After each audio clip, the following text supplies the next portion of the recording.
Hey everybody, welcome back to a new video. Now, one of our more popular videos is actually of our DIY backyard chicken coop, but that was filmed in the summer, and now you can see we have a ton of snow on the ground. So this is kind of a winter edition, just to show you some of the differences between summer and winter and some of the changes we've actually made, because we've made a couple changes due to you guys' feedback, so thank you so much. So let's go ahead and take a closer look at the run first, and then we'll go ahead and take a look inside the coop. Okay, if you didn't see our summer video, this is just shows how we did our water and our feed for our chickens. The water here doesn't work right now because it's frozen, but we did, I want to point out that we did listen to comments. We appreciate, tips that you guys share on our video, but someone mentioned raising the water, and we did listen to that, and we raised that, and I think it has helped so the chickens don't have to bend down so much to get the water. And as for our feed, we've kept this the same in the winter. I still fill this up, and they still come and eat that.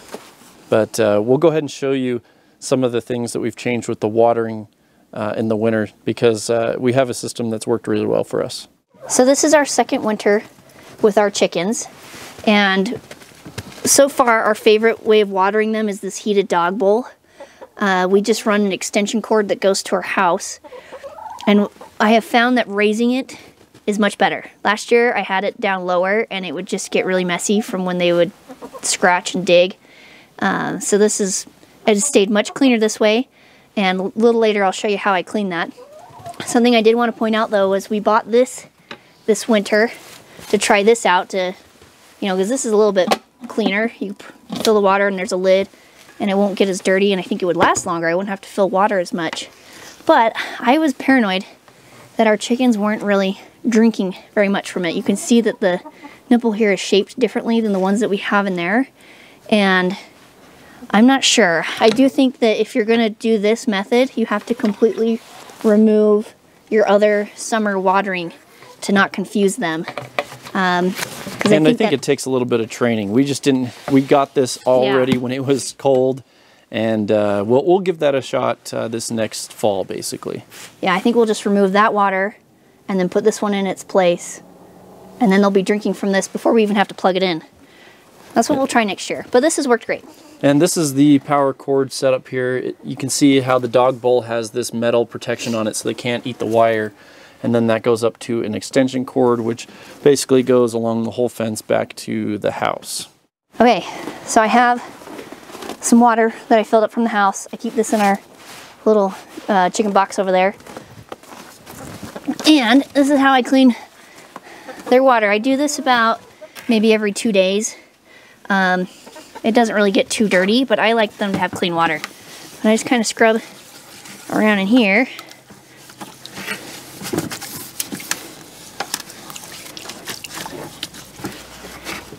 And it might sound gross that I just dump it out right here, but it honestly turns out fine.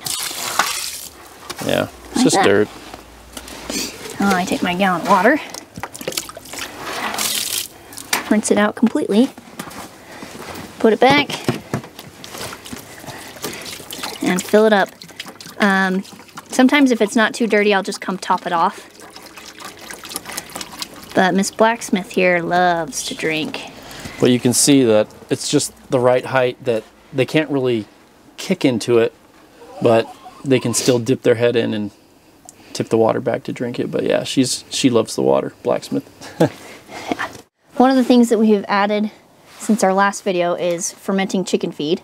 We'll talk about this, or we'll show some video clips of how I do it inside. I like to do the fermenting. It's hard to do it in the summertime because it can get moldy pretty quick with the warmer temperatures. So I do this a lot in the spring, fall, and winter. Winter, you have a problem with it freezing, so I don't do as much fermenting as they would eat, just because it would freeze. But here you can see I've sprinkled a little bit of scratch on top of it to help them, kind of encourage them to eat the fermenting feed and just keep them fed in the winter and not wasting as much feed. Yeah.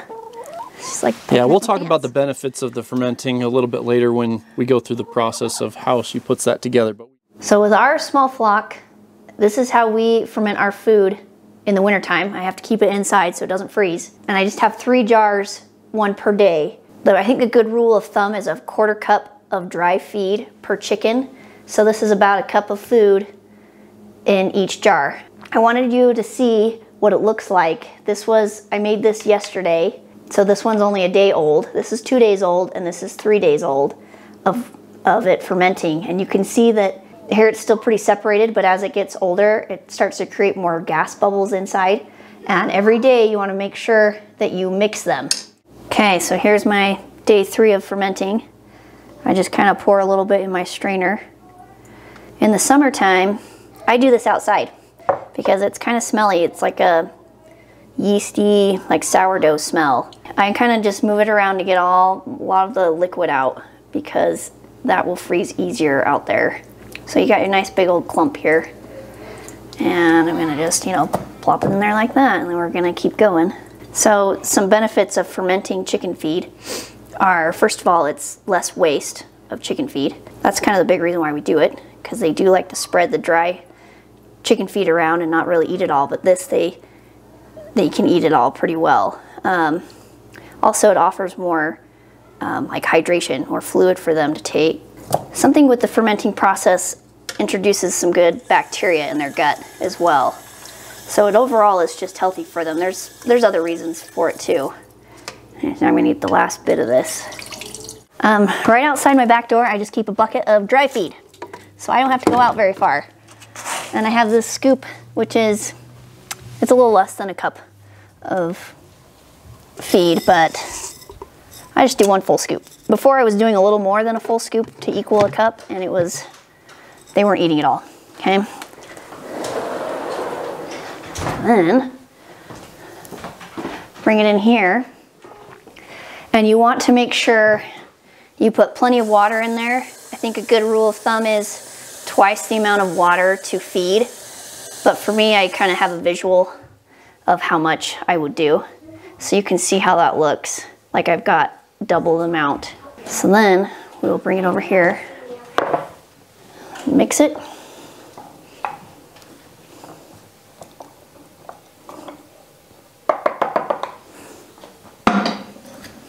Put the lid on there, wipe that up. And to day 1 it goes, and there we go. Another change that we have done since the summer is we have pulled out these roosts a little farther from the edge of the coop, and we have noticed that they come up here, especially in the wintertime, a lot. The way the sun shines in right here, they like to hang out on this roost. They'll hop on this one first and then come over here up on this roost, and I even see them like get down and roost on this one to stay warm and be comfortable. And we still have the dust bath set up here, and you can see right here the watering set up for the summer. Let's see if we can get that. Yep. So those water nipples work excellent in the summer, and that 5-gallon bucket is a really good idea. It's just it freezes when it gets down to 10 degrees. This whole week we've had lows in around 15 to 12 degrees, so things have definitely frozen solid.